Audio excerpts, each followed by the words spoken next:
ರಟ್ಟಿಹಳ್ಳಿ ಪಟ್ಟಣದಲ್ಲಿ ಬಿಜೆಪಿ ತಾಲೂಕು ಅಧ್ಯಕ್ಷರಾದ ದೇವರಾಜ್ ನಾಗಣ್ಣನವರ ನೇತೃತ್ವದಲ್ಲಿ ನಡೆದ ಜನೌಷಧ ಕೇಂದ್ರ ಬಂದ್ ಮಾಡುವ ಉದ್ದೇಶ ಖಂಡಿಸಿ ರಟ್ಟಿಹಳ್ಳಿ ಸರ್ಕಾರಿ ಆಸ್ಪತ್ರೆ ಎದುರು ಬಿಜೆಪಿ ವತಿಯಿಂದ ಕಪ್ಪು ಪಟ್ಟಿ ಕಟ್ಟಿಕೊಂಡು ಮೌನ ಪ್ರತಿಭಟನೆ ನಡೆಸಲಾಯಿತು.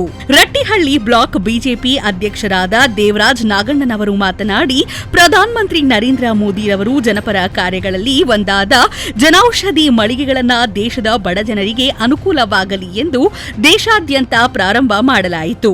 ಆದರೆ ಈಗ ಕರ್ನಾಟಕ ರಾಜ್ಯಾದ್ಯಂತ ಸರ್ಕಾರಿ ಆಸ್ಪತ್ರೆಗಳಲ್ಲಿ ಕಾರ್ಯನಿರ್ವಹಿಸುತ್ತಿರುವ ಜನೌಷಧಿ ಕೇಂದ್ರಗಳನ್ನು ಕೂಡಲೇ ಸ್ಥಗಿತಗೊಳಿಸುವಂತೆ ಕರ್ನಾಟಕ ಕಾಂಗ್ರೆಸ್ ನೇತೃತ್ವದ ಸರ್ಕಾರ ಆದೇಶ ಹೊರಡಿಸಿದ್ದು, ರಾಜ್ಯದ ಬಡವರು, ದಲಿತರು, ಹಿಂದುಳಿದವರು ಸೇರಿದಂತೆ ಎಲ್ಲಾ ವರ್ಗದ ಜನರಿಗೆ ಆರ್ಥಿಕವಾಗಿ ತೊಂದರೆ ಮಾಡಲು ಮುಂದಾಗಿ ಇರುವುದು ಖಂಡನಾರ್ಹವಾಗಿದೆ ಎಂದರು.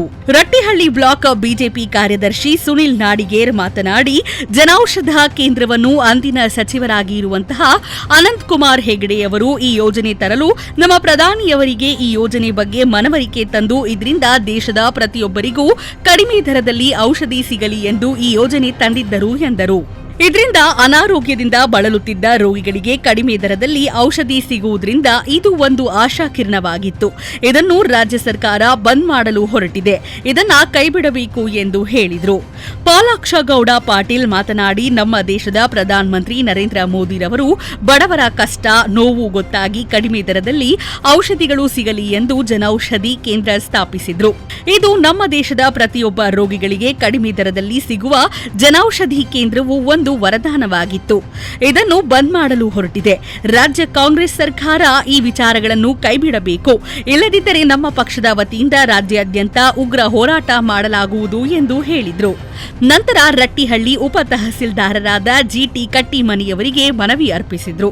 ಬಿಜೆಪಿ ಮುಖಂಡರಾದ ಶಂಬಣ್ಣ ಗೋಳಪ್ಪನವರ್, ಆನಂದಪ್ಪ ಹಾದಿಮನಿ, ಹನುಮಂತಪ್ಪ ಗಾಜೇರ್, ರಾಘವೇಂದ್ರ ಹರವಿಶೆಟ್ಟರ್, ವೀರಣ್ಣಗೌಡ ಮಕ್ಕರಿ, ಸಿದ್ದು ಹಲಗೇರಿ, ಶ್ರೀನಿವಾಸ್ ಬೈರೋಜಿಯವರು, ಪ್ರಶಾಂತ್ ಮಾಳಗಿ, ಮನೋಜ್ ಗೋಣೆಪ್ಪನವರ್, ಪ್ರಶಾಂತ್ ಹರಳಳಿ, ಮಹೇಶ್ ತಿಪ್ಪಣ್ಣವರ್, ಸಿದ್ದಪ್ಪ ಹರಿಜನ್, ಬಸವರಾಜ್ ಗಬ್ಬೂರ್, ಕುಮಾರ್ ದ್ಯಾವಣ್ಣವರ್, ಫಕೀರೇಶ್ ತಮ್ಮನಕಟ್ಟಿ ಇನ್ನು ಮುಂತಾದ ಹಿರಿಯ ಕಿರಿಯ ಕಾರ್ಯಕರ್ತರು ಉಪಸ್ಥಿತರಿದ್ದರು.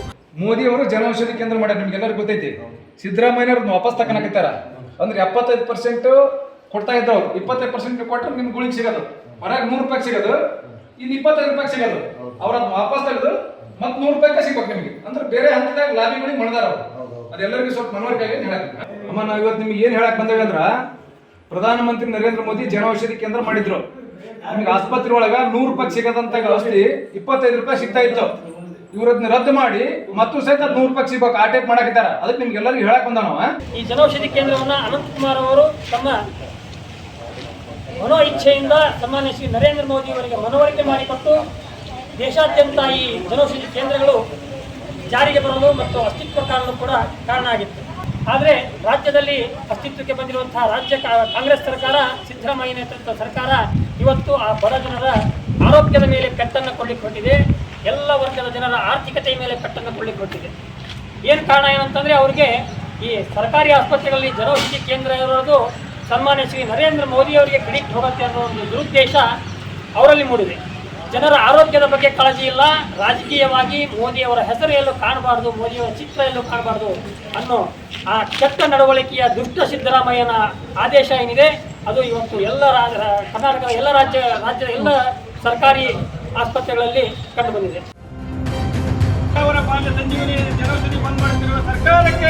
ಪ್ರತಿಭಟನೆಯಲ್ಲಿ ಪಾಲ್ಗೊಂಡಿರ್ತಕ್ಕಂಥ ಯಾವತ್ತೂ ಭಾರತೀಯ ಜನತಾ ಪಕ್ಷದ ಮುಖಂಡರೇ ಮತ್ತು ಕಾರ್ಯಕರ್ತ ಬಂಧುಗಳೇ, ಇವತ್ತಿನ ದಿನ ಈ ರಾಜ್ಯ ಸರ್ಕಾರ ಬಡವರ ಪರ, ದೀನದಲಿತರ ಪರ ಅಂತ ಹೇಳಿ ಇವತ್ತು ಬಡವರ ಪಾಲಿಗೆ ಒಂದು ಶಾಪವಾಗಿ ಪರಿಣಮಿಸ್ತಾ ಇದೆ.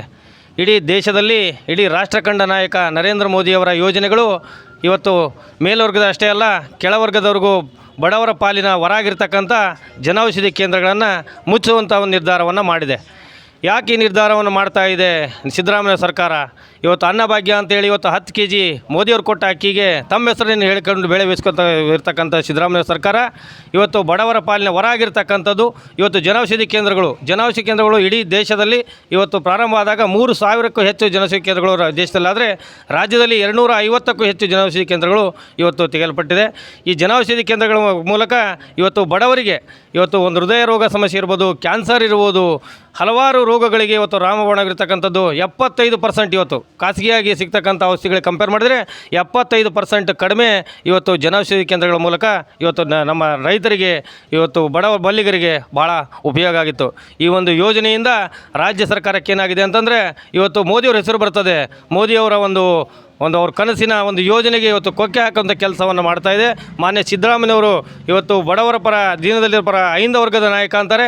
ಯಾವ ವಿಷಯದಲ್ಲಿ ಇವತ್ತು ಯಾವ ಜಾತಿ ನೀತಿಯನ್ನು ನೋಡದೆ ಇಡೀ ದೇಶಕ್ಕೆ ಒಂದು ಮಾದರಿಯಾಗಿ ಜನೌಷಧಿಯನ್ನು ಕೊಟ್ಟಿರ್ತಕ್ಕಂಥ ನಾಯಕರಂದರು ಯಾರಾದರೂ ಇದ್ದರೆ ಅದು ನರೇಂದ್ರ ಮೋದಿಯವರಂದರೆ ತಪ್ಪಾಗಲಿಕ್ಕಿಲ್ಲ. ಇವತ್ತು ಸಿದ್ದರಾಮಯ್ಯನವರು ತಮ್ಮ ಸರ್ಕಾರದ ಯೋಜನೆಗಳು 5 ಗ್ಯಾರಂಟಿಗಳನ್ನು ಕೊಟ್ಟಿದ್ದಾರೆ. ಇದು 6ನೇ ಗ್ಯಾರಂಟಿ ಜನೌಷಧಿ ಕೇಂದ್ರವನ್ನು ಬಂದ್ ಮಾಡೋದು ಅಂತ ಹೇಳಲಿಕ್ಕೆ ಬಹಳ ನಾಚಿಕೆ ಆಗ್ತದೆ. ಯಾಕಂದರೆ ಈ ಒಂದು ಮೋದಿಯವರ ದೂರದೃಷ್ಟಿ ನಾಯಕತ್ವ, ಬಡವರಿಗೆ ಸಿಗಬೇಕಾದ ಸೌಲಭ್ಯಗಳು, ಯಾವುದೇ ವರ್ಗದವರಿಗಿರಲಿ ಶ್ರಮಿಕರಿಗಿರಲಿ ಸಿಗುವಂಥ ಸೌಲಭ್ಯಗಳನ್ನು ಬಂದ್ ಮಾಡೋದ್ರ ಮೂಲಕ ಇವತ್ತು ಒಂದು ತಪ್ಪು ಹೆಜ್ಜೆಯನ್ನು ಇಟ್ಟಿದೆ. ಮಾನ್ಯ ಸಿದ್ದರಾಮಯ್ಯನವರಿಗೆ ಈ ಮೂಲಕ ಹೇಳಬಯಸೋದೇನೆಂದರೆ, ಯಾವುದೇ ಒಂದು ಜನೌಷಧಿ ಕೇಂದ್ರವನ್ನು ತಾಲೂಕಾ ಕೇಂದ್ರಗಳಲ್ಲಿ ಬಂದ್ ಮಾಡಬೇಡ್ರಿ. ಬಡವರಿಗೆ ತುಂಬ ಅನುಕೂಲ ಆಗ್ತದೆ. ನಿಮ್ಮ ಖಾಸಗಿ ಮಾಫಿಯಾ ಇವತ್ತು ಮೆಡಿಕಲ್ಗೆ ನೀವೆಲ್ಲ ಉತ್ತೇಜನ ಕೊಡಬೇಕು ಅಂಥೇಳಿ ಈ ಬಡವರ ಪರವಾಗಿರ್ತಕ್ಕಂಥ ಯೋಜನೆಯನ್ನು ತಾವು ಸ್ಥಗಿತಗೊಳಿಸಬೇಕು ಅಂತ ಹೇಳಿ ತಾವೆಲ್ಲ ಪ್ರಾರಂಭ ಮಾಡಿದ್ದೀರಿ. ಇದು ಬಹಳ ಒಂದು ಕೆಟ್ಟ ನಿರ್ಧಾರ. ಈ ಭಾರತೀಯ ಜನತಾ ಪಕ್ಷದಿಂದ ಇವತ್ತು ರಟ್ಟೆಳ್ಳಿ ತಾಲೂಕು ಮಂಡಲದಲ್ಲಿ ಇವತ್ತು ಈ ಒಂದು ಸಣ್ಣ ಪ್ರತಿಭಟನೆ, ಮೌನ ಪ್ರತಿಭಟನೆ ಮತ್ತು ಕಪ್ಪು ಬಟ್ಟೆಯನ್ನು ಧರಿಸಿ ನಾವು ಪ್ರತಿಭಟನೆ ಮಾಡ್ತಾ ಇದ್ದೀವಿ. ಮುಂಬರುವ ದಿನಗಳಲ್ಲಿ ಈ ಒಂದು ಪ್ರತಿಭಟನೆ ಒಂದು ಎಚ್ಚರಿಕೆ ಗಂಟೆ ಆಗುತ್ತೆ. ರಾಜ್ಯ ಸರ್ಕಾರ ಅನಾನುಕೂಲತೆಯಿಂದ ಈ ಒಂದು ಬಡವ ಬಲ್ಲಿಗರಿಗೆ ಈ ಒಂದು ಯೋಜನೆಯಿಂದ ಭಾಳಷ್ಟು ನೋವಾಗ್ತದೆ, ಭಾಳ ಕಷ್ಟ ಆಗ್ತದೆ. ಈ ತಮ್ಮ ನಿರ್ಧಾರವನ್ನು ಹಿಂಪಡೆದು ಮತ್ತೊಮ್ಮೆ ಎಲ್ಲ ಜನೌಷಧಿ ಕೇಂದ್ರಗಳನ್ನು ತಾಲೂಕಾ ಸರ್ಕಾರಿ ಆಸ್ಪತ್ರೆಯಲ್ಲಿ ಪ್ರಾರಂಭಿಸಬೇಕು ಅಂತ ತಮ್ಮಲ್ಲಿ ಮನವಿ ಮಾಡ್ತೀವಿ. ಆದರೆ ಕರ್ನಾಟಕ ರಾಜ್ಯದ ಕಾಂಗ್ರೆಸ್ ನೇತೃತ್ವದ ಸಿದ್ದರಾಮಯ್ಯನವರು ಯಾವುದೋ ಒಂದು ದೊಡ್ಡ ಮಟ್ಟದ ಲಾಬಿಗೆ ಮಣಿದು, ಇದರ ಹಿಂದೆ ಒಂದು ದೊಡ್ಡ ಕೈವಾಡ ಇದೆ. ಆ ಲಾಬಿಗೆ ಮಣಿದು ಇವತ್ತು ಅವರ ಒತ್ತಡಕ್ಕೆ ಮಣಿದು ಇವತ್ತು ಜನೌಷಧಿ ಕೇಂದ್ರಗಳನ್ನು ಬಂದ್ ಮಾಡಬೇಕಂತೇಳಿ ಕರ್ನಾಟಕ ರಾಜ್ಯದಲ್ಲಿ ಒಂದು ಆದೇಶವನ್ನು ಮಾಡಲಿಕ್ಕೆ ಹೆಜ್ಜೆಯನ್ನು ಇಡ್ತಾ ಇದ್ದಾರೆ. ಇದನ್ನು ಹಿರೇಕೆರೂರು ಮತ್ತು ರಟ್ಟಳ್ಳಿ ತಾಲೂಕಿನ ಭಾರತೀಯ ಜನತಾ ಪಾರ್ಟಿ ಇದನ್ನ ನಾವು ಖಂಡನೆ ಮಾಡ್ತೇವೆ. ಇವತ್ತು ತಾವು ಅಧಿಕಾರಕ್ಕೆ ಬರುವಂಥ ಸಂದರ್ಭದಲ್ಲಿ ಇವತ್ತು ಬಡವರ ಪರವಾಗಿ, ಶ್ರಮಿಕರ ಪರವಾಗಿ, ಕೂಲಿ ಕಾರ್ಮಿಕರ ಪರವಾಗಿ ನಮ್ಮ ಸರ್ಕಾರ ಧ್ವನಿಯಾಗಿರ್ತದೆ. ಬಡವರ ಸಮಸ್ಯೆಗಳಿಗೆ ಸ್ಪಂದನೆ ಮಾಡ್ತೆ ಅಂತ ಹೇಳಿ ಅನೇಕ ಆಶ್ವಾಸನೆಗಳನ್ನು ಕೊಟ್ಟಿರಿ. ಆದರೆ ನಿಮ್ಮ ಸರ್ಕಾರ 2 ವರ್ಷ ಅವಧಿಯಲ್ಲಿ ನಿಮ್ಮ ಸಾಧನೆ ಶೂನ್ಯ. ಇವತ್ತು ಬಡವರ ಹೊಟ್ಟೆಯ ಮೇಲೆ ಬರಿ ಎಳೆಯೋದು, ರೈತರ ಮೇಲೆ ಹೊಟ್ಟೆಯ ಮೇಲೆ ಬರಿ ಎಳೆಯೋದು, ರಾಜ್ಯಾದ್ಯಂತ ಕೋಮುಗಲಭೆಗೆ ತುಷ್ಟೀಕರಣ ಕೊಡುವುದು, ಇಂಥ ಒಂದು ನೀಚ ಪ್ರವೃತ್ತಿ ಆಡಳಿತ ಈ ದೇಶದಲ್ಲಿ, ಈ ರಾಜ್ಯದಲ್ಲಿ ಯಾವುದೇ ಒಬ್ಬ ಮುಖ್ಯಮಂತ್ರಿ ಮಾಡಿಲ್ಲ. ಇದನ್ನು ನಾವು ಭಾರತೀಯ ಜನತಾ ಪಾರ್ಟಿ ಖಂಡನೆ ಮಾಡ್ತೇವೆ. ಇವತ್ತು ನಮ್ಮ ಒತ್ತಾಯ ಇಷ್ಟೇ, ಇವತ್ತು ಕಪ್ಪು ಬಟ್ಟೆಯನ್ನು ಧರಿಸಿ ನಮ್ಮ ಮಂಡಲ ಅಧ್ಯಕ್ಷರ ನೇತೃತ್ವದಲ್ಲಿ ನಾವು ಸರ್ಕಾರಕ್ಕೆ ಒತ್ತಾಯವನ್ನು ಮಾಡ್ತೇವೆ ಇಷ್ಟೇ.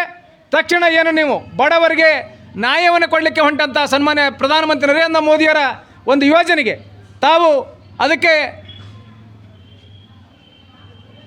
ಆದೇಶವನ್ನು ರದ್ದು ಮಾಡಿ ತಾವು ಜನೌಷಧಿ ಕೇಂದ್ರ ಈ ರಾಜ್ಯದಲ್ಲಿ ಇರಬಾರ್ದು, ಪ್ರಧಾನಮಂತ್ರಿ ಭಾವಚಿತ್ರ ಎಲ್ಲಿ ಕೂಡ ಆಸ್ಪತ್ರೆಯಲ್ಲಿ ಇರಬಾರ್ದು, ಒಂದು ನೀಚ ಪ್ರವೃತ್ತಿಯಿಂದ ತಾವು ಇದನ್ನು ಆದೇಶವನ್ನು ಹಿಂಪಡಲಿಕ್ಕೆ ಹೊಂಟಿದ್ದೀರಿ. ನಿಮ್ಗೆ ವಿನಂತಿ ಮಾಡ್ಕೊತೇವೆ, ಪ್ರಧಾನಮಂತ್ರಿ ನರೇಂದ್ರ ಮೋದಿಯವರ ಫೋಟೋ ಜೊತೆಗೆ ನಿಮ್ಮದು ಒಂದು ಫೋಟೋ ಹಾಕೇಳ್ರಿ.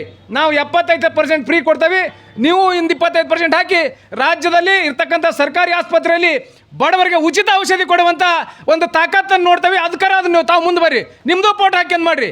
ಆದರೆ ತಾವು ಮಾಡೋದಿಲ್ಲ, ಬಡವರ ಸೇವೆ ಮಾಡುವಂಥ ಒಬ್ಬ ಧೀಮಂತ ನಾಯಕನಿಗೂ ತಾವು ಅವಕಾಶ ಕೊಡೋದಿಲ್ಲ. ಇದನ್ನ ಖಂಡನೆ ಮಾಡ್ತೇವೆ ಅನ್ನೋ ಮಾತನ್ನ ಈ ಸಂದರ್ಭ ಹೇಳಿ. ಈ ಜನೌಷಧಿ ಕೇಂದ್ರವನ್ನು ಅನಂತಕುಮಾರ್ ಅವರು ತಮ್ಮ ಮನೋ ಇಚ್ಛೆಯಿಂದ ಸನ್ಮಾನ್ಯ ಶ್ರೀ ನರೇಂದ್ರ ಮೋದಿ ಅವರಿಗೆ ಮನವರಿಕೆ ಮಾಡಿಕೊಟ್ಟು ದೇಶಾದ್ಯಂತ ಈ ಜನೌಷಧಿ ಕೇಂದ್ರಗಳು ಜಾರಿಗೆ ಬರಲು ಮತ್ತು ಅಸ್ತಿತ್ವ ಕಾಣಲು ಕೂಡ ಕಾರಣ ಆಗಿತ್ತು. ಈ ಜನೌಷಧಿ ಕೇಂದ್ರ ಬೆಲೆಯಲ್ಲಿ ಆ ಔಷಧಿಗಳು ಲಭ್ಯವಾಗ್ತಿತ್ತು. ದೊಡ್ಡ ದೊಡ್ಡ ಕ್ಯಾನ್ಸರ್, ಅದೇ ರೀತಿ BP, ಶುಗರು, ಈ ಎಲ್ಲ ಕಾಯಿಲೆಗಳಿಗೆ ಅತಿ ಕಡಿಮೆ ಬೆಲೆಯಲ್ಲಿ ಔಷಧಿಗಳು ಲಭ್ಯ ಆಗಿದ್ದು ಸಂಪೂರ್ಣ ಭಾರತದ ನಾಗರಿಕರಿಗೆ ಅಥವಾ ಬಡ ಜನರಿಗೆ, ದಲಿತರಿಗೆ, ಹಿಂದುಳಿದಂಥ ಎಲ್ಲ ವರ್ಗದ ಜನರಿಗೆ ಅದೊಂದು ರೀತಿ ಆಶಾಕಿರಣ ಆಗಿತ್ತು.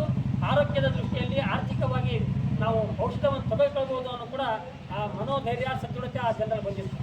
ಆದರೆ ರಾಜ್ಯದಲ್ಲಿ ಅಸ್ತಿತ್ವಕ್ಕೆ ಬಂದಿರುವಂತಹ ರಾಜ್ಯ ಕಾಂಗ್ರೆಸ್ ಸರ್ಕಾರ, ಸಿದ್ದರಾಮಯ್ಯ ನೇತೃತ್ವದ ಸರ್ಕಾರ ಇವತ್ತು ಆ ಬಡ ಜನರ ಆರೋಗ್ಯದ ಮೇಲೆ ಪೆಟ್ಟನ್ನು ಕೊಡಲಿಕ್ಕೆ ಹೊರಟಿದೆ. ಎಲ್ಲ ವರ್ಗದ ಜನರ ಆರ್ಥಿಕತೆಯ ಮೇಲೆ ಪೆಟ್ಟನ್ನು ಕೊಡಲಿಕ್ಕೆ ಹೊರಟಿದೆ. ಏನು ಕಾರಣ ಏನಂತಂದರೆ, ಅವರಿಗೆ ಈ ಸರ್ಕಾರಿ ಆಸ್ಪತ್ರೆಗಳಲ್ಲಿ ಜನೌಷಧಿ ಕೇಂದ್ರ ಇರೋದು ಸನ್ಮಾನ್ಯ ಶ್ರೀ ನರೇಂದ್ರ ಮೋದಿ ಅವರಿಗೆ ಕ್ರೆಡಿಟ್ ಹೋಗುತ್ತೆ ಅನ್ನೋ ಒಂದು ದುರುದ್ದೇಶ ಅವರಲ್ಲಿ ಮೂಡಿದೆ.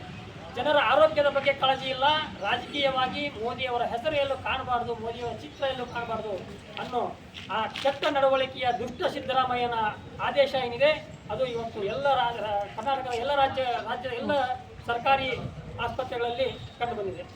ರಟ್ಟಿಯಲ್ಲಿ ವೀಕ್ಷಕರೇ, ದಯವಿಟ್ಟು ಭೈರವ ನ್ಯೂಸ್ ಲೈಕ್ ಮಾಡಿ, ಸಬ್ಸ್ಕ್ರೈಬ್ ಮಾಡಿ, ಬೆಲ್ ಐಕಾನ್ ಒತ್ತಿ, ಆಲ್ ಎಂದು ಸೆಲೆಕ್ಟ್ ಮಾಡುವ ಮೂಲಕ ಪ್ರೋತ್ಸಾಹಿಸಲು ಮತ್ತೊಮ್ಮೆ ವಿನಂತಿಸಿಕೊಳ್ಳುತ್ತೇವೆ.